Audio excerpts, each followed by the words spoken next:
ఏకాదశ్యం వంశతిల కుడవి రామ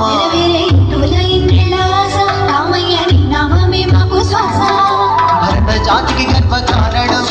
ధర్మ నిరతికి నిండు విగ్రహం భరత గడ్డకే రాజసం శ్రీరామచంద్ర మందిరం